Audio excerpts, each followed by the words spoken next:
नमस्कार, आदाब, सत श्री अकाल, गुड इवनिंग। आज की कहानी में आप सबका स्वागत है और उम्मीद करते हैं कि आप बहुत अच्छे से होंगे और अपना ख्याल भी रख रहे होंगे। यूपी के मुरादाबाद में रिटायर्ड डिप्टी एसपी ने ऐसा घिनौना अपराध किया कि जिसे सुनने के बाद जो है ना हृदय कांप जाता है। जब कानून का रखवाला, कानून को न्याय देने वाला ऐसा घिनौना अपराध करे तो बाकी और अपराधियों की बात ही क्या करनी है। रोज नए नए अपराध, रोज अलग अलग प्रकार के घिनौने अपराध सामने देखने को मिलते हैं, सुनने को मिलते हैं, जानने को मिलते हैं। लाखों लोग जेलों में हैं, ऐसे लाखों केस पड़े हुए हैं। तो आखिर क्या कारण है? क्या इन अपराधियों को कानून का डर नहीं, या कानून का ज्ञान नहीं, या गवर्नमेंट की ये लापरवाही है, हमारे भारत सरकार की लापरवाही है कि कानून के बारे में पूरे भारतवर्ष के घर घर तक जो जानकारियां हैं, जो अवेयरनेस है, ये जानी चाहिए थी, मिलनी चाहिए थी। और शायद अगर ये सारी जानकारियां घर घर तक, जन जन तक पहुंच जाती तो शायद अपराध में कमी होता जरूर। जानते हैं इस एसपी का घिनौना अपराध कहानी के माध्यम से। कहानी जानने से पहले आपके लिए एक खुशखबरी है। ये जो चैनल है जिस पे आप हमें सुन रहे हैं, कहानी अनमोल जिंदगी, इसने एक यूनिट स्टार्ट किया है ऑनलाइन पत्रिका का, जिसका नाम है अनमोल जिंदगी.in। अगर आप लेखक हैं, आप कहानी लिखते हैं, कविता लिखते हैं, आप पत्रकार हैं, तो आप अपने कहानियों को या आप अपने कविताओं को, आप अपने अगल बगल के समाचारों को इस अनमोल जिंदगी.in पे पोस्ट करेंगे। यानी आप साइट पे जाएंगे, फ्री में अपना अकाउंट बनाएंगे और आप यहाँ से अपनी काबिलियत के दम पे एक अच्छी खासी आय भी कर सकते हैं। तो फटाफट तैयार हो जाना है और अनमोल जिंदगी.in पे विजिट करना है। वहाँ पे आपको पूरी दुनिया भर के समाचार, लेटेस्ट अपडेट जो चल रहे हैं, आपको पढ़ने को भी मिलेगा। चलिए बढ़ते हैं कहानी की तरफ। एक महिला आजमगढ़ के एसएसपी के पास एक दिन जाती है और उसके ऊपर जो घटनाएं घटी है वो बताती है, लेकिन वहां सुनने वाला कोई नहीं होता। कभी इस टेबल पे जाती है, कभी उस टेबल पे, कभी उस टेबल पे, लेकिन इसकी बातों को वहां के कोई भी अधिकारी तरजीह नहीं देते, इंपॉर्टेंस नहीं देते। एक दिन जाती है, 2 दिन जाती है, 3 दिन जाती है, लेकिन इसके शिकायत को संज्ञान में लेने वाला कोई भी ऑफिस, यहाँ तक कि वहां का एसएसपी ने भी इनके बातों को संज्ञान में नहीं लिया। और ये जो महिला है वो कैसी महिला है? ये महिला है कोई अनपढ़ नहीं, कोई गरीब नहीं, ये महिला डॉक्टर है, हाईली एजुकेटेड है। इनके इसके बावजूद भी इस महिला का जो आप बीती, यानी दर्द भरी कहानी है, वहां पे कोई सुनने को तैयार नहीं है। क्या कारण रहा होगा कि वहां के अधिकारी इसके शिकायत को सुन नहीं पा रहे हैं? कोई तो कारण रहा होगा। कारण को हम लोग आगे जानेंगे इस कहानी में। महिला वापस लौट जाती है अपने घर, माननीय प्रधानमंत्री को पत्र लिखती है, महिला आयोग को पत्र लिखती है, आजमगढ़ के डीजी को पत्र लिखती है। ये जो 3 कार्यालय है, यहां से भी किसी भी प्रकार का कोई रिस्पॉन्स मिला नहीं है। अब महिला जाए तो जाए कहां, क्या करे? परेशान है। और ऐसी परेशानी, या ये समझिए कि कितनी बड़ी परेशानी रही होगी कि ये 3 डिपार्टमेंट में पत्र लिखना पड़ा। एक बार नहीं, 3 बार एसएसपी के ऑफिस जाना पड़ा। कितनी दर्द सर रही होगी अंदर से। जब कहीं से रिस्पॉन्स नहीं मिलता है तो एक वीडियो बनाती है और वीडियो को वहां के एसएसपी के पास भेजती है। इसके बावजूद भी वहां के एसएसपी के कानों में जूं तक नहीं रेंगता है। वही वीडियो सोशल मीडिया पे वायरल होती है। थक हार कर वो महिला उस वीडियो को सोशल मीडिया पे पोस्ट करती है और उसने उस पोस्ट में ये उस वीडियो में ये बोली है, अपने ऊपर बीती हुई पूरी कहानी, कि अगर मेरी शिकायत को दर्ज नहीं की गई, एफआईआर दर्ज अगर नहीं किया गया, तो मैं इतना परेशान हूं कि आकर एसएसपी कार्यालय के सामने मैं आत्मदाह कर लूंगी, जिसकी जिम्मेवारी वहां के एसएसपी की होगी। जब ये बात सोशल मीडिया में फैल गई तब जाकर वहां के एसएसपी के कानों में जूं रेंगता है। तब जाकर इस मामले का संज्ञान लेते हैं और फिर पूछते हैं पूरी दास्तान। तब जाकर होती है एफआईआर दर्ज। इतना संघर्ष के बाद सोचा जाए कि हमारी जो न्याय व्यवस्था है अभी भी किस ओर जा रही है। शायद यही ढीलापन तो समाज में अपराध बढ़ने का कारण तो नहीं हो रहा है। ये तमाम चीज पे एक कहानी लेकर आएंगे अगले वीडियो में। लेकिन अभी हम चलते हैं कहानी की तरफ। जो एफआईआर दर्ज किया गया है उसकी बात कुछ ऐसी है, उस महिला का बयान है कि जब शादी हमारी हो रही थी, पूरा माहौल वहां का खुशनुमा था। दूल्हे और दुल्हन दोनों एक बहुत ही सुंदर जोड़े में सजे हुए थे। दूल्हा अब तैयारी कर रहा है दुल्हन के गले में माला डालने के लिए। दुल्हन भी तैयारी कर रही है दूल्हे के गले में हार को यानी माला को डालने के लिए। वहां पे एक ऐसा शख्स होता है जो ठीक दुल्हन के बगल में ही खड़ा होता है और उसे निहार रहा होता है। अचानक दुल्हन की नजर इधर उधर घूमते घूमते जब उस शख्स पे जाती है तो थोड़ा सा ये अनकंफर्टेबल महसूस करती है कि ये कैसा है। लेकिन चूंकि माहौल शादी का है और वहां पे अ, पूरा का पूरा मेहमान इकट्ठे हैं। अब दो जिंदगियां एक जिंदगी बनने जा रही है। ये जो दुल्हन है ये एक नई दुनिया में प्रवेश करने जा रही है। इसके अपने सपने हैं तो ये सपनों में खो जाती है।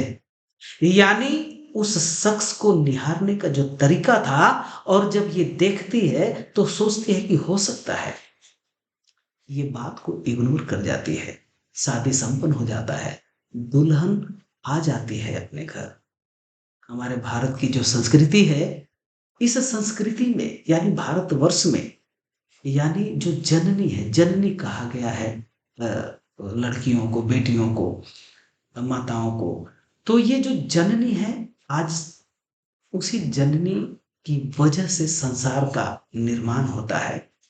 एक लड़की अनेकों रिश्ते को जीती है और ये भी दुल्हन जब ससुराल अपना मायका छोड़कर ससुराल आती है तो पूरे ससुराल के जो रीति और रिवाज है, रहने का तौर तरीका है, वो ये सीख लेती है और सबके मन के मुताबिक घर को चलाना शुरू कर देती है। अपने मायके की जो तौर तरीके थे, अब कहाँ वो फ्रीडम, कहाँ वो प्यार। ये दुनिया ही अलग। इसी नई दुनिया में वो दुल्हन अपने आप को ढाल लेती है। एक दिन जब चाय देने जाती है और जब चाय दे रही होती है उस शख्स को, तो उस शख्स का जो हाथ की उंगलियां हैं इस दुल्हन के हाथों को टच कर जाती है।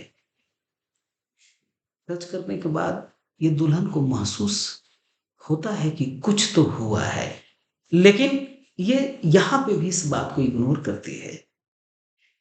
बात जब कमरे में जाती है तो सोचती है कि कुछ तो ऐसा है जो ठीक नहीं है। बात आई गई हो जाती है, अपने जीवन में व्यस्त हो जाती है। एक दिन का समय ऐसा होता है कि वही शख्स एक ऊनी चादर को लेकर आता है, यानी जिसे शॉल बोलते हैं, और शॉल को डायरेक्टली इस दुल्हन के कंधे पे रखते हुए अपने दोनों हाथों को दुल्हन के कंधे पे रख देता है। और रखने के बाद दाहिने हाथ से थोड़ा सा भार, यानी दबाने के जैसा, यानी प्रेशर देने के जैसा उस दुल्हन को महसूस होता है। आज यहाँ इसे लगता है, इस दुल्हन को, कि जरूर कुछ तो गड़बड़ है। यानी उस दिन जो घटना हुई थी वो अचानक नहीं था, यानी वो कोई एक्सीडेंट नहीं था, वो किया गया था। और आज भी जो हो रहा है वो ठीक नहीं हो रहा है। अब बात यहाँ तक तो ठीक है, ससुराल है, नए लोग हैं, सारा जो माहौल है वो नया है। यहाँ पे इस दुल्हन का अपना कौन है? तो पति है, सास है, ससुर है, देवर हैं। ये नए रिश्ते होते हैं और इन तमाम लोगों के साथ एडजस्ट करना है उसे। बहुत सारी बातें सोचती है जो आम अ, घरों में भी या आम महिलाएं सोचती हैं। लोक है, लाज है, रिवाज है, रिश्तों की भी लाज लिहाज है। उन तमाम चीजों को देखते हुए, क्योंकि ये जो महिला है, ये महिला तो डॉक्टर है जिसका जिक्र हमने इससे पहले आपको किया है।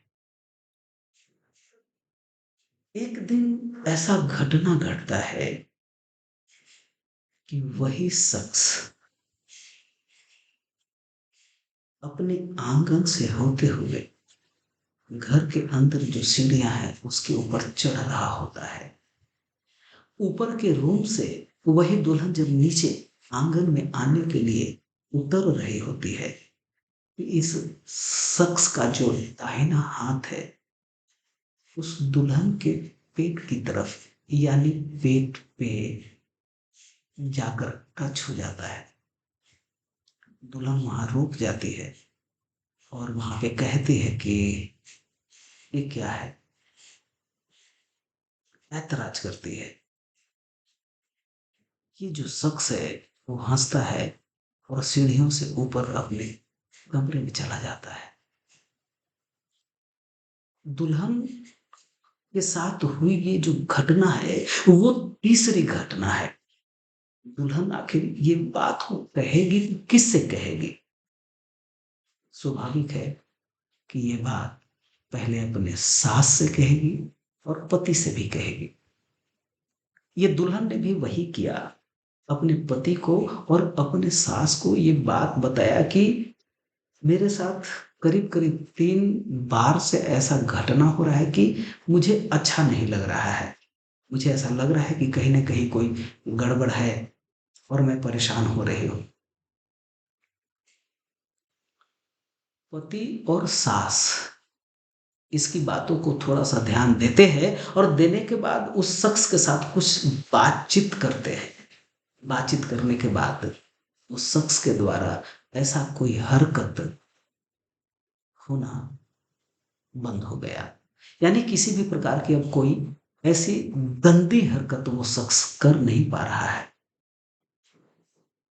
बस अभी अभी दीपावली, यानी 12 तारीख की दीपावली थी। 12 तारीख की रात को पूरा भारत रोशनी में जगमगा रहा था। दीपावली इसलिए मनाई जाती है कि जब रोशनी होगी तो अंधकार दूर होगा, पाप भागेगा, अपराध भागेगा, राक्षस भागेगा। लेकिन वही शख्स के अंदर इतनी रोशनी में भी अंधकार काम कर रहा था, राक्षस जाग गया था। परिवार के सारे सदस्य घर के बाहर पटाखे फोड़ने में लगे हुए थे। देवर, पति देव जी, सासू मां। और ये जो दुल्हन है, ये दुल्हन अपने कमरे में बेफिक्र होकर कपड़े चेंज कर रही थी। क्योंकि घर में परिवार अभी है नहीं, सब बाहर पटाखे फोड़ रहे हैं, तो स्वाभाविक है कि जो दरवाजा है वो लॉक नहीं कर पाई। ये सोच रही थी कौन आ जाएगा। दरवाजा यानी कमरे का जो दरवाजा था वो लॉक अंदर से नहीं था, और ये कपड़े बदल रही थी। अचानक वो शख्स आता है, दरवाजे को अपने दाहिने हाथ से धकेलता है और कमरे के अंदर दाखिल हो जाता है। जैसे ही दाखिल होता है, दाखिल होने के बाद कमरे के दरवाजे को अंदर से बंद कर देता है, और बंद करने के बाद अपने कमर से निकालता है रिवॉल्वर। और रिवॉल्वर निकालने के बाद सीधे इस दुल्हन के कनपट्टी पे सटा देता है और कहता है, सुन, बहुत दिन से देख रहा हूं तेरा नखरा, बहुत दिन से मैं सहता आ रहा हूं, मुझे परेशान मत कर, और जैसे मैं तुझे कह रहा हूं वैसे कर, नहीं तो ये जो रिवॉल्वर है ना, इसके अंदर जितनी गोलियां हैं तेरे भेजे के अंदर उतार दूंगा। जैसा कहता हूं वैसा कर। रिवॉल्वर जब कनपट्टी पे सटता है, ये दुल्हन परेशान हो जाती है, बिलबिल आने लगती है, कहती है, आप तो हमारे इतने पवित्र, इतने पावन व्यक्ति हैं, आप ऐसे क्यों कर रहे हैं? क्या बिगाड़ा है मैंने आपका? आप हमें एक बार छोड़ दें, आप हमारे साथ ऐसी गलत हरकत ना करें। ये इतना ही गिड़गिड़ापन उसके मुंह से धीरे धीरे आवाज में निकल पाता है। रिवॉल्वर कनपटी में सटा हुआ है। ये बेबस औरत के पास कोई चारा नहीं है। ये जो दरिंदा है, ये जो राक्षस है, वो टूट पड़ता है उस दुल्हन के ऊपर, उसके इज्जत को तार तार कर देता है। जो मन में आता है, जैसे मन में आता है, नोच डालता है। इधर पूरा भारतवर्ष रोशनी में डूबा हुआ है, खुशियां मना रहा है, उधर शैतान अपनी खुशियां मना रहा है। एक दुल्हन को, एक नारी के अस्मत को लूटने और खसोटने में लगा हुआ है। कोई चारा नहीं, इस दुल्हन के पास कोई चारा नहीं बेबस होने के। उसके सामने ताकत नहीं है कि उसका वो विरोध कर सके, क्योंकि हैवानियत उसके आंखों में साफ दिखाई दे रहा था। हाथ न जाने कहां कहां और कैसे कैसे इस दुल्हन के शरीर को छूते हुए इसके अस्मक को नोच डाला उस दरिंदे ने। परेशान हो गई, रोने लगी, गिड़गिड़ाने लगी। जब परेशान हो गई और ये दरिंदा इसके अस्मत को नोच लिया, तब इसे उसी हालत में उसी कमरे में छोड़कर बाहर आ जाता है। जो दरिंदा कोई और नहीं,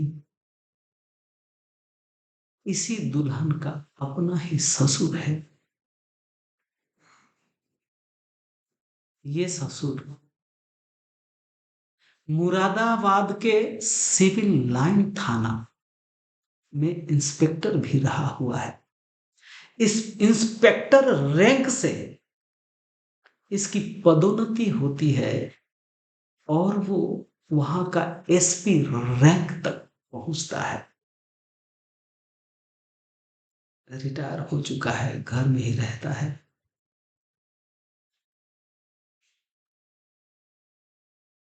वो जो दुल्हन है जब बेचैन हो जाती है, बेचैन होकर अपने पति के पास भाग कर आती है,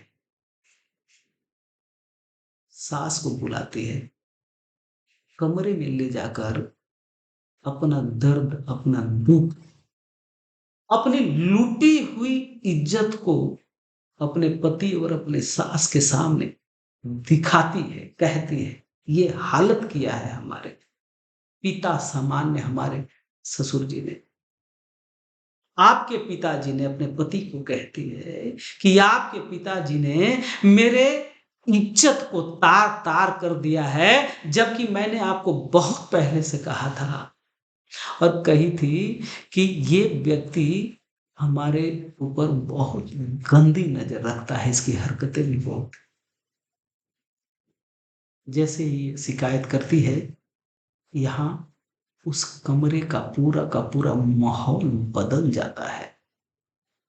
इसका पति दरवाजे को बंद कर देता है और दरवाजे को बंद करने के बाद पति और सास दोनों मिलकर इस दुल्हन को पंखे में लटका कर मारना चाहते हैं। फंदे लग गए।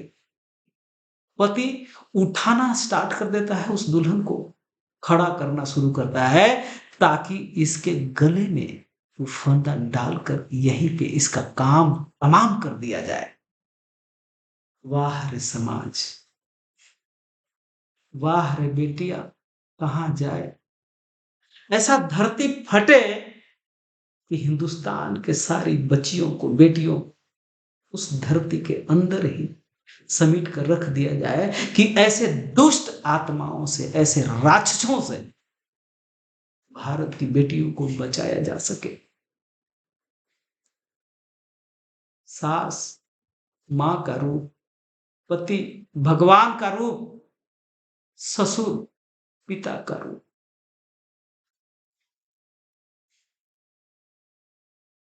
यानी पिता स्वरूप ससुर ने इज्जत लूटा, भगवान स्वरूप पति और मां स्वरूप सास ने फंदा लगा दिया। आखिर बेटी जाए तो जाए कहां, कहां जाए, कैसे जिए। जैसे तैसे अपने हाथों को पटकती है, ताकत लाती है अपने अंदर, झटकती है अपने हाथों को, जैसे तैसे दरवाजा खोलकर वहां से भागती है और भाग कर आती है मुरादाबाद के एसएसपी के यहां गुहार लगाने, इंसाफ मांगने। लेकिन इंसाफ वहां नहीं मिलता है।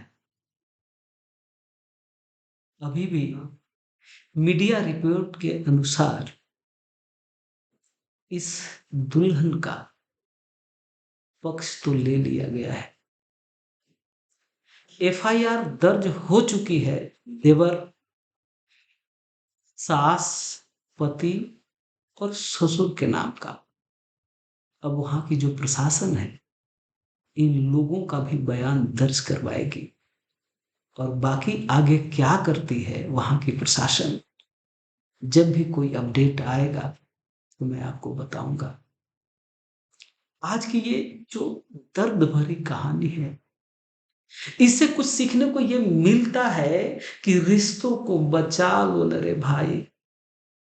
ये पवित्र रिश्ता है, क्यों गलत नजर डालते हो, क्यों अपराध करते हो, क्यों किसी के साथ और किसी के जिंदगी से खिलवाड़ करते हो। नहीं करनी चाहिए, अपराध नहीं करनी चाहिए, किसी के इज्जत से नहीं खेलनी चाहिए।